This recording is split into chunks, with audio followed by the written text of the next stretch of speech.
সুন্দর হয়েছে আর হলুদের কি দারুণ গন্ধ উঠছে। দেখুন আপনাদেরকে চামচে তুলে একটু দেখাই। দেখুন কি সুন্দর হয়েছে, দেখুন কোনো অংশে দোকানের থেকে আরো বেশি ভালো হয়েছে। দেখুন পুরো পারফেক্ট একদম। শুকনোটা ভালোভাবে করেছি বলে আর সঠিক পদ্ধতিতে এইভাবে করবেন বন্ধুরা, খুব সুন্দর বাড়িতেই হলুদ হবে একদম নির্ভেজাল। নমস্কার বন্ধুরা, শম্পা কিচেন উইথ ভিলেজ ফুডে আপনাদেরকে স্বাগত। প্রতিদিনের মতন আবারও চলে এসেছি। আজকে আপনাদের সঙ্গে একটা মজাদার রেসিপি শেয়ার করব, যেটা সবার কিন্তু রান্নার ক্ষেত্রে এটা না হলে চলেই না। এটা খুবই প্রয়োজন এবং এটা কোনো কাটা ঘায়ে লাগালেও খুব উপকার হয়। পা মুচকে গেলে একটু গরম করে লাগালে তাতেও উপকার হয়। স্কিনের ক্ষেত্রেও খুব উপকারী, আবার খালি পেটে রস করে খেলেও খুব উপকারী। আপনারা ভাবছেন আমি হয়তো কি বানাবো।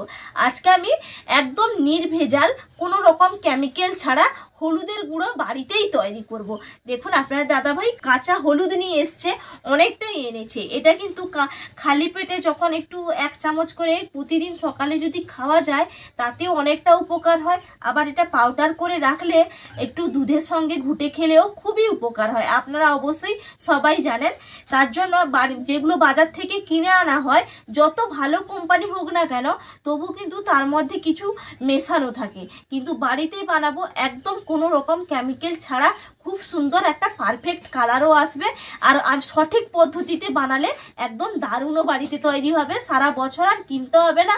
আর রান্নার ক্ষেত্রে তো আমরা ব্যবহার করেই থাকি, সেই জন্য রান্নার ক্ষেত্রে যেহেতু ব্যবহার করি, সেখানে কিন্তু একটু নির্ভেজাল হলুদের গুঁড়ো ব্যবহার করাই উচিত।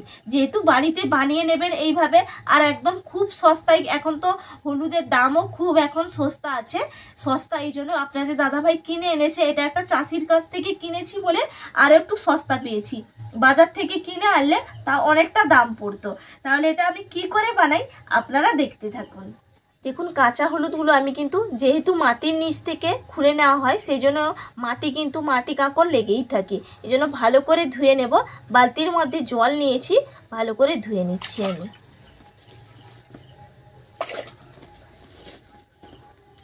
দেখুন ভালো করে হলুদটা ধুয়ে নিয়েছি, আবারও ঝুড়ির মধ্যে আমি তুলে রাখছি।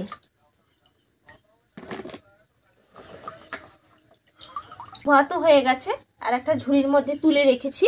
এরপর উনুনটা আমি ধরিয়ে নিচ্ছি। কড়াইটা চাপিয়ে নিচ্ছি।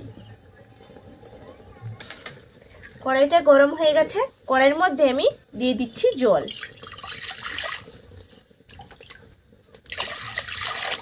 এরপর আমি হলুদগুলো দিয়ে দেবো এই জলের মধ্যে। দেখুন এগুলো কিন্তু গোটা গোটাই দিতে হবে, এগুলো যেন না ভাগা হয়। তাহলে ভাগা হলে কি হবে, যে হলুদের যে কাঁচা রঙটা আছে সেটা কিন্তু একবারে চলে যাবে জলের সঙ্গে। এই জন্য এরকম কিন্তু গোটা গোটাগুলোই দিবেন।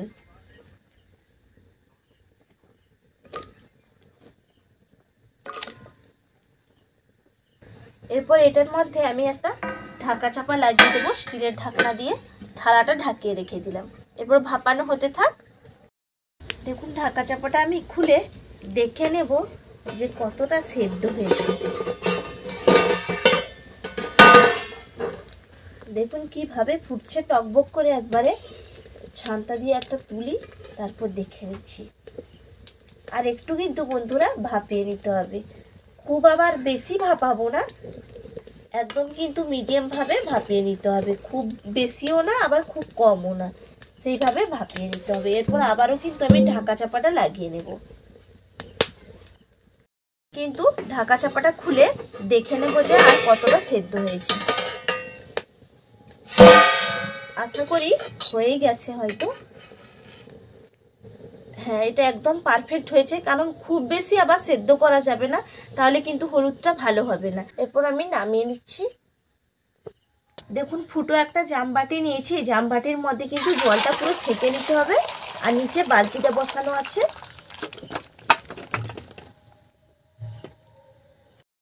নামিয়ে নিয়েছি। এটা কিন্তু ঠান্ডা করে নিতে হবে, তার জন্য আমি আর একটা বালতির মধ্যে জল নিয়েছি। একটু উপর থেকে ঠান্ডা জল দিয়ে দেবো। এভাবে ঠান্ডা জল দিয়ে ভালো করে ধুয়ে নিতে হবে।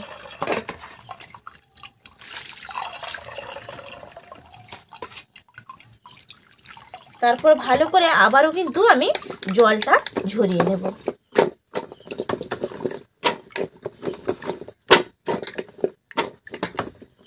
দেখুন ভালো করে কিন্তু জলটা আমি ঝরিয়ে নিয়েছি। আর এখানে আমি নিয়েছি শিলনোড়া। শিলনোড়াতে একটু করে কিন্তু থেতলে নিতে হবে। আপনারা ভাবছেন হয়তো কি কেন থেতলে নেব, এটা একটু করে থেতলে নিলে রোদে যখন দেব তাহলে তাড়াতাড়ি একদম শুকিয়ে যাবে, এই জন্য একটু থেতলে নিতে হবে। হালকা করে, খুব একটা বেশি থেতলানোর দরকার নেই, এরকম আলতো হাতে থেতলে নিলেই হবে, কারণ এটা তো সেদ্ধ হয়েছে, বেশি চাপও দিতে হলো না। আর দেখুন একটা নিচে আমি থালা নিয়েছি, ওপরে নিয়েছি খবরের কাগজ। এই খবরের কাগজের ওপর এই হলুদগুলো আমি দিয়ে দেব, তাহলে এর মধ্যে যে এক্সট্রা জলটা আছে সেই জলটা কিন্তু এই কাগজটা একদম চুষে নেবে। বাকিগুলো একইভাবে সবগুলো আমি হলুদ থেতলে নেব।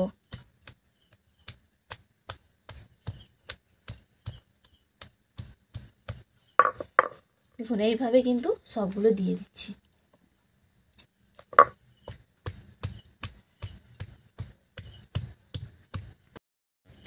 দেখুন আমার সবগুলো কিন্তু থেতলানো হয়ে গেল। দেখুন কি সুন্দর হয়েছে। আর এগুলো রোদের মধ্যে শুকিয়ে নেব, থেতলে দিলাম কারণ তাড়াতাড়ি তাহলে শুকিয়ে যাবে। আপনারা চাইলে কিন্তু এগুলো নাও থেতলে এরকম সেদ্ধ করে পুরো গোটাও দিয়ে দিতে পারেন রোদের মধ্যে, তাহলে কি হবে অনেক দিন সময় লাগবে শুকতে। আর এটা এই পদ্ধতিতে করলে বেশি দিন সময় লাগবে না। এখন যে চড়া রোদ, দুদিনে পাক্কা দুদিন হলেই কিন্তু শুকিয়ে যাবে। তাহলে বন্ধুরা আবার আপনাদের সঙ্গে আমার দুদিন বাদে দেখা হবে। শুকিয়ে গেলে গুঁড়ো করে নেব, তাহলে দুদিন বাদে আসছি আবার।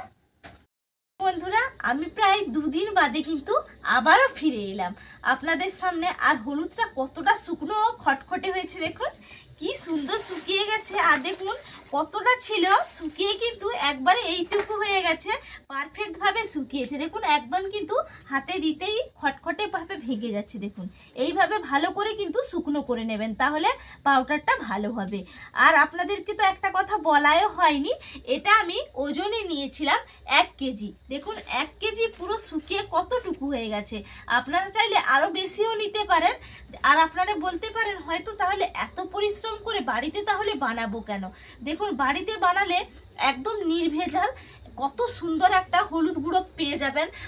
বাজারেতেও কেমিক্যাল অনেক রকম মেশানো থাকে, সেটাও মেশানোর কোনো ঝামেলা থাকবে না। বাড়িতে একদম খাঁটি নির্ভেজাল একটা হলুদের গুঁড়ো পাবেন, যেটা আমরা সব কাজে ব্যবহার করতে পারবো। আর হলুদের তো অনেক গুণাগুণ আপনারা নিজেরাইও জানেন। তাহলে চলুন এগুলো আমি ভালো করে গুঁড়িয়ে নেই। এরপর দেখুন একটা বোল নিয়েছি, বোলের মধ্যে আমি নিয়ে নেব। পুরোটা হয়তো ধরবে না, দুবার করে নিতে হবে। যতটা ধরছে নিয়ে নিচ্ছি, এতটাই কিন্তু নিলাম। এরপর আমি ঢাকা চাপাটা দিয়ে দিচ্ছি, সেট করে নেব। গুঁড়োটা করে নিচ্ছি।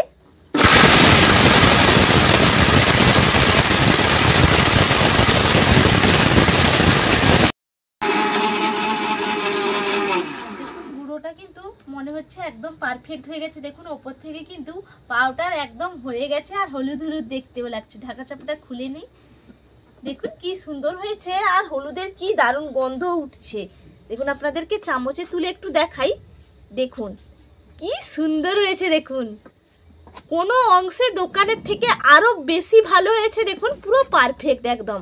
শুকনোটা ভালোভাবে করেছি বলে, আর সঠিক পদ্ধতিতে এইভাবে করবেন বন্ধুরা, খুব সুন্দর বাড়িতেই হলুদ হবে, একদম নির্ভেজাল।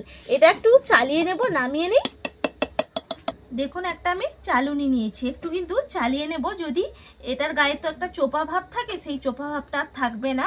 আমি চালিয়ে নেব। দেখুন একদম কিন্তু ভালোভাবেই গুঁড়োটা হয়ে গেছে, তবুও একবার আমি চালিয়ে নিচ্ছি। এই যে দেখুন বলছিলাম না, এই যে গায়ে একটা করে যে খোলসগুলো চোপাগুলো ছিল, সেগুলো কিন্তু একটা একটা দানা থেকে গেছে, পুরো কিন্তু মিহি হয়ে গেছে। এগুলো ফেলে দেব। আর একইভাবে আর এক ব্যাচ হবে, সেটাও করে নিচ্ছি। আর এক ব্যাচ একইভাবে আমি গুঁড়োটা করে নেব।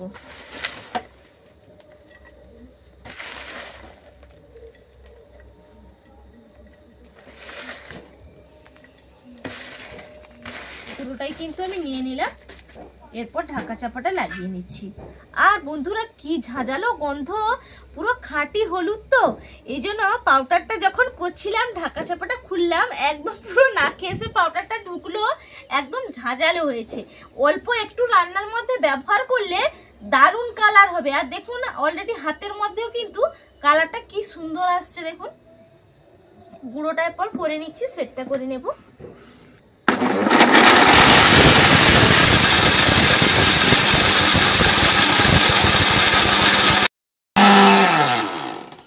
দেখুন একদম কিন্তু আমার গুঁড়ো করা হয়ে গেছে, নামিয়ে নিচ্ছি। এরপর এটাও কিন্তু আর একবার চালিয়ে নেব। মিহিটা হয়েছে কিন্তু খুব সুন্দরভাবে, দেখুন দারুণ হয়েছে গুঁড়োটা, কি তবুও একবার চালিয়ে নিই। দেখুন কতটা হয়েছে, দেখুন বাড়িতে তৈরি করলাম প্রায় 400 গ্রামের কাছাকাছি কিন্তু হলুদের গুঁড়োটা হয়েছে। ওজন তো করিনি, আনজাতেই বলছি। দেখুন আপনারা দেখে নিশ্চয়ই বুঝতেই পারছেন, পুরো দেখুন এক থালা হয়েছে।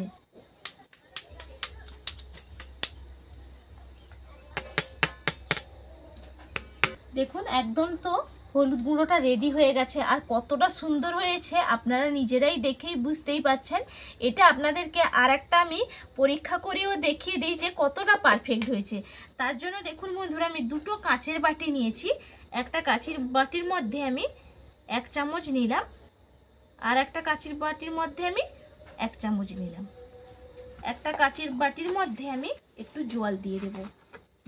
কালারটা শুধু আপনারা দেখবেন, দেখুন কি সুন্দর হয়েছে। দেখুন কালারটা শুধু আপনারা নিজেরাই লক্ষ্য করুন, দেখুন কি সুন্দর হয়েছে, একদম কিন্তু পারফেক্ট হয়েছে। এটা অনেক দিন, 1 বছরের বেশি কিন্তু হয়ে যাবে সংরক্ষণ করে। আপনারা একটা কাঁচের কৌটোর মধ্যে ভরে রেখে দেবেন। কি সুন্দর হয়েছে, পুরো কিনতে হবে না। আর বাজার থেকে এইভাবে অল্প মূল্যে কিন্তু আপনারা যদি কাঁচা হলুদ কিনে আনেন তাহলে তৈরি হয়ে যাবে। আর একটা আপনাদেরকে করে দেখিয়ে দিই, এটা কিন্তু আমরা এর সঙ্গে একটু মুলতানি মাটি নিয়ে মুখের মধ্যেও ব্যবহার করতে পারি। আর একটা আপনাদেরকে ব্যবহার করেও দেখিয়ে দিই। দেখুন আমি হলুদ নিয়েছি, এর মধ্যে আমি নিয়ে নেব কলগেট। এই যে একটু নিয়ে নিচ্ছি কলগেট, 1/2 চামচ মতো নিলাম। আর দিয়ে দেবো একটু জল, দিয়ে এটাও ভালো করে ঘুটে নেব।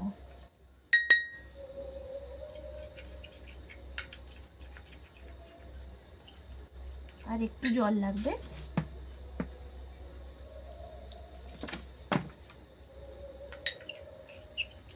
দেখুন এটাও কিন্তু একটা কাজে ব্যবহার করব। কি সুন্দর দেখুন, এটা কিন্তু মাখানো হয়ে গেছে।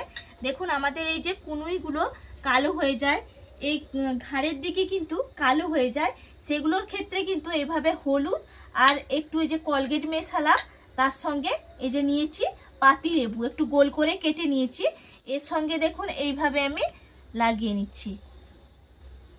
হলুদটা আর কলগেটটা একসঙ্গে যে মিক্সড করে নিলাম, এটা লাগিয়ে নেব। দেখুন এই যে কুনুইগুলো আমাদের কালো হয়ে যায়, বিশেষ করে আমরা তো গ্রামের মেয়ে, সব সময় কাজের মধ্যে থাকি, মাঠে খেতে চাষবাস সব কিছু নিয়ে আমাদের কিন্তু সংসার, তাই আমাদের কিন্তু প্রচুর রোদের মধ্যে যেতে হয়। তারপর গরু ছাগল ঘাস কাটা, অনেক রকম ব্যাপার থাকে, আমরা নিজেদের পরিচর্যা করার সময় কিন্তু পাই না। আশা করি আপনাদের উপকৃত হবেন, যারা আপনারা বাড়িতে হাউস ওয়াইফ আছেন অনেকের কিন্তু এটা উপকৃত হবে। দেখুন এই যে এই দিকটা কালো হয়ে যায়, এই পোর্শনটা, এটাই কিন্তু আমি এইভাবে ঘষবো। দেখুন এইভাবে কিন্তু লাগিয়ে নিলে খুবই উপকার হবে, কারণ এই কুনোর দিকে বা ওপরের দিকে আপনাদেরকে দেখিয়ে দিচ্ছি। এইভাবে নিলাম, আর আপনারা ঘাড়েও কিন্তু লাগিয়ে নেবেন, খুবই উপকার হয়। এটা আমি নিজেই পরীক্ষা করে অনেকবার দেখেছি, কিন্তু আমাদের সময় কমের জন্য করতে পারি না। আপনাদেরকে এই ভিডিওর মাধ্যমে দেখিয়ে দিলাম। আর হলুদটা নিজের বাড়ির তৈরি করা, এটা খুব কার্যকারী হবে, আপনারা এটা ব্যবহার করবেন। দেখুন কি সুন্দর হয়েছে। এরপর আপনাকে একটু ধুয়েও আপনি দেখাবো। তো লাগিয়ে নিলাম, এরপর আমি ধুয়ে নিচ্ছি। দেখুন কি সুন্দর লাগিয়ে তো নিয়েছি, এরপর ধুয়ে দিচ্ছি। এটা আর একটু রাখলে ভালো হতো, কারণ আপনাদেরকে দেখানোর জন্যই শুধু আমি এটা করলাম। দেখুন কতটা সুন্দরভাবে ক্লিন হলো, দেখুন আগের থেকে কতটা ফারাক হয়েছে। দেখুন ওপরের পোর্শনটা দেখুন আর নিচেরটা দেখুন কতটা সুন্দর ফারাক হয়েছে। আপনারা এইভাবে ব্যবহার করবেন। মুখের মধ্যেও কিন্তু যখন লাগাবেন তখন 1/2 চামচ মুলতানি মাটি, 1 চামচ বেসন, তার সঙ্গে যদি অল্প পারেন একটু কাঁচা দুধ বা দই এইসব একটু নিয়ে মাখবেন। যাদের কিন্তু অয়েলি স্কিন লেবুটা নেবেন না, এমনি টমেটো একটু কেটে বা আলুর একটা গোল করে চাকা করে কিন্তু মাখবেন, খুবই উপকার হয়। বা আলুর রস চিপে দেবেন, বিটের রস চিপে দেবেন, অনেকটাই উপকার পাবেন। অনেক কিছু কিন্তু বন্ধুরা শেয়ার করার আছে আপনাদের সঙ্গে, হয়তো করে ওঠার সময় হচ্ছে না, কিন্তু আপনারা অবশ্যই উপকৃত হবেন। সবার আশা করি সবারই ভালো লেগেছে। ভালো লাগলে বন্ধুরা চ্যানেলটা সাবস্ক্রাইব করে রাখবেন, পাশে থাকা বেল আইকনটা প্রেস করে রাখবেন এরকম নিত্য নতুন রেসিপি পেতে হলে। ফেসবুক পেজ থেকে দেখে থাকলে ফেসবুক পেজটাও ফলো করে রাখবেন। তাহলে সবাই ভালো থাকবেন, সুস্থ থাকবেন।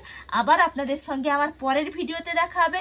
আর আমাকে যেসব বন্ধুরা অনেক অনেক ভালোবাসা দিচ্ছেন দিদি ভাইরা, তাদেরকে তো আমার বলার কিছু নেই, আমার পুরনো বন্ধুদের তো বলার কিছু নেই। আর যারা নতুন আসছো তাদেরকেও আমার অসংখ্য ধন্যবাদ। সবাই ভালো থেকো, সুস্থ থেকো, টাটা।